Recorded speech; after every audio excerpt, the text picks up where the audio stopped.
Hi, and welcome to Morning Cup of Coffee with Jesus. I am Darchanel Coleman Boyer. Y'all, we are on day 9. Day 9. I'm so proud of us for continuing and not stopping. And today we're going to be talking about self-love. And if you're following me with your book, those that have the book already, this chapter is called Self-Love is the Cure. And we don't understand that. We don't tend to grasp that self-love is the cure. You know, we have to love ourselves. You know, oftentimes we, after we've healed, it will make it better for us to be able to love ourselves and then love others. When we're in a place where we are setting healthy boundaries, where we are having our morals and values in place, it will help us to love ourselves more. And oftentimes, especially with women, we are natural nurturers. We're always pouring out, we're always giving, and we're most likely always enabling others, causing us to feel drained, causing us to feel like we don't have any time for ourselves, and we're not able to pour back into us. And we're like, well, who is going to fill me up? That question, I know a lot of us is always asking ourselves, who is going to fill me up? First, God is going to fill you up, and then you are going to fill you up. The same things that you are pouring into others, you have to pour that back into yourself.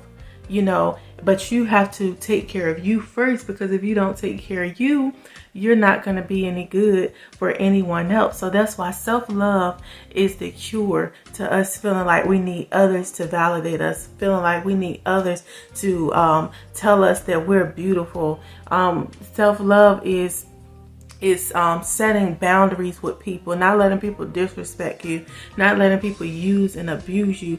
That is self-love. Self-love is knowing when to step away, knowing that, okay, I need to step away for a minute because I am not doing too well. I'm all over the place. I'm drained.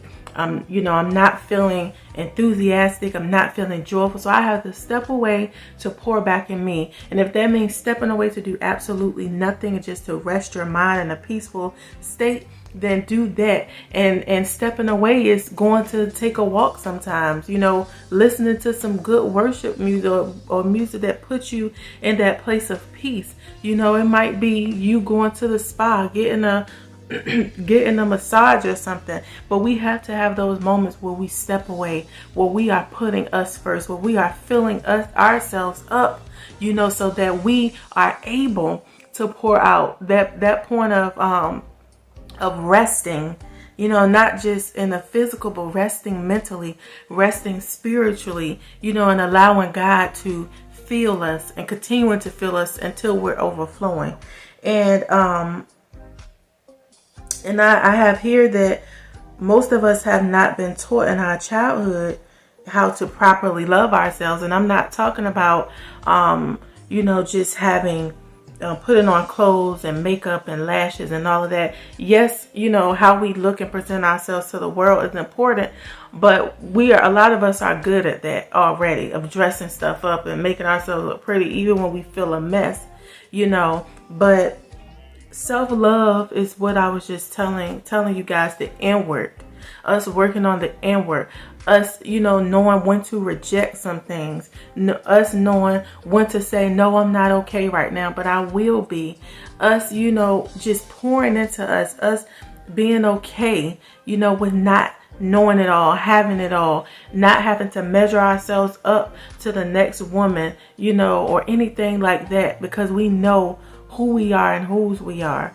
Being confident in who God has created us to be, knowing that I'm not supposed to be like you and you're not supposed to be like me. And we are all unique and different. That's why God gave us all different, features. All of us have have a different fingerprint. We all have different DNAs. We all have different callings, different creativeness. We're just different all the way around. And God did that on purpose because He needed, different people throughout the world to do different things to perform His promises, for the kingdom.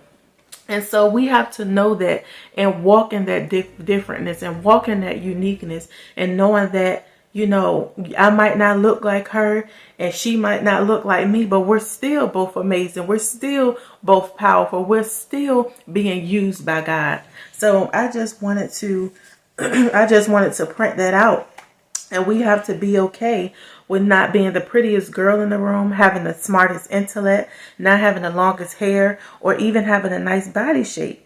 When I have here, when you love yourself, flaws and all, this love cannot be replaced. When you love how God created you, you do not have to change your physical being to accommodate anyone or to fit in to where society is not normalizing the true beauty from within. But society is normalizing the beauty on the outside, you know, not the inward. A lot of people is dressing up the outside, and then the inside, they are, you know, a mess. They're hurting, they're crushed. And, you know, because it's an image you have to keep up. And we don't want to live in an image. We want to live in reality. And so, yeah, so I want to touch bases on, you know, when I was younger and I had low self-esteem. I didn't like my skin complexion. I used to get teased by my cousins. You know, they used to call me black and fat because I was a little chunky when I was younger. And I didn't realize that that what they said really truly affected me until one, you know, when I became on this journey of healing. And also when I started writing this book, I didn't understand how that did affect me.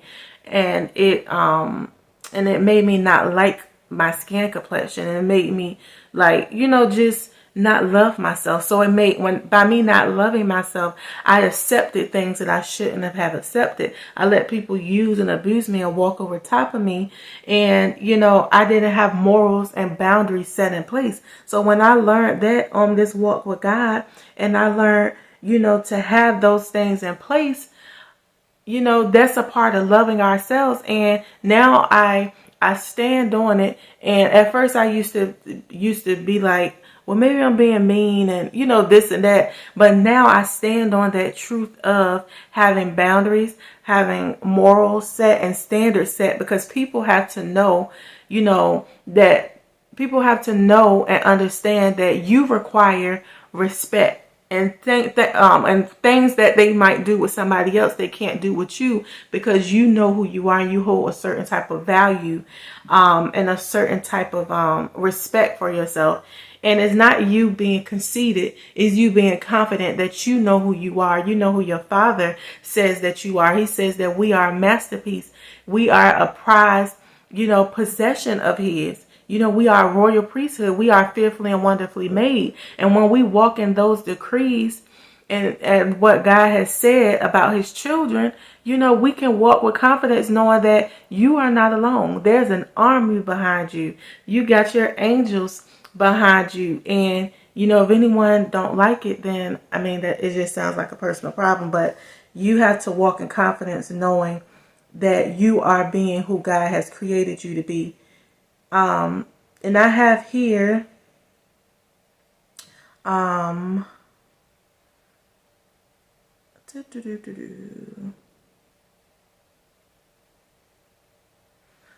okay, I pretty much just talked about that. So I want to ask you a question. Do you know you are beautiful just the way that you are?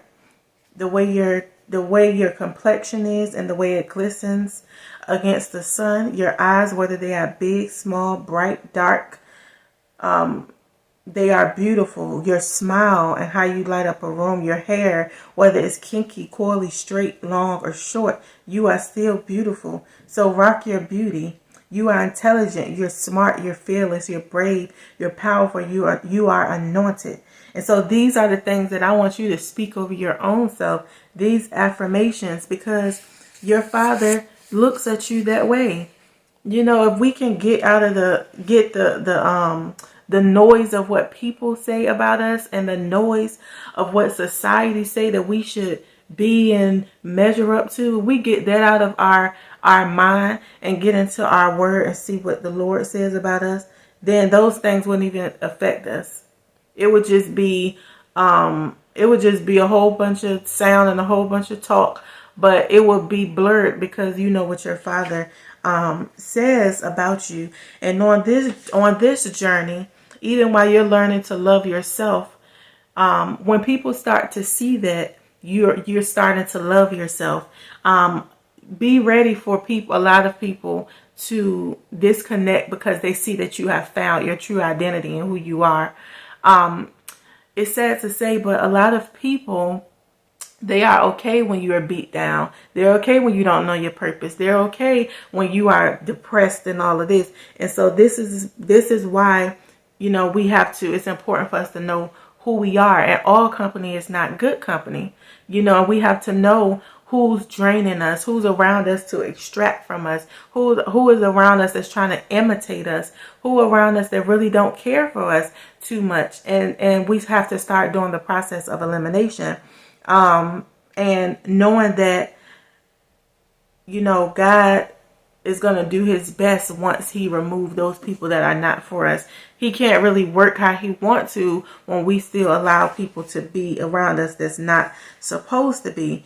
And knowing that we are no good for nobody if we're not good for ourselves. And that's just, that's just the truth, because we're going to find ourselves depressed, having anxiety, hating, feeling like, why is this my life? And, all of these other things because we're allowing so much in and not having an outlet, to pour out. And so that's pretty much of what I want to talk about today on self-care, and loving ourselves. And I have a few self-care ideas, and I want to give you guys a few that I have here in the book. I say, for self-care, you could take yourself out to breakfast, lunch, or dinner, or better yet, why not do all three? Breathe. A lot of times we don't stop to be able to breathe and to take a deep breath in and out, and just to breathe and have a clear mind and spirit. Journal, read the Bible, write daily affirmations to yourself. Learn to say no. Learn to say no, even if that might upset some people. So I just wanted to give that. Today's butterfly effect is, you alone are enough. You have nothing to prove to anyone. I want to let you know that again. You alone are enough. You have nothing to prove to anyone. That'll preach all by itself.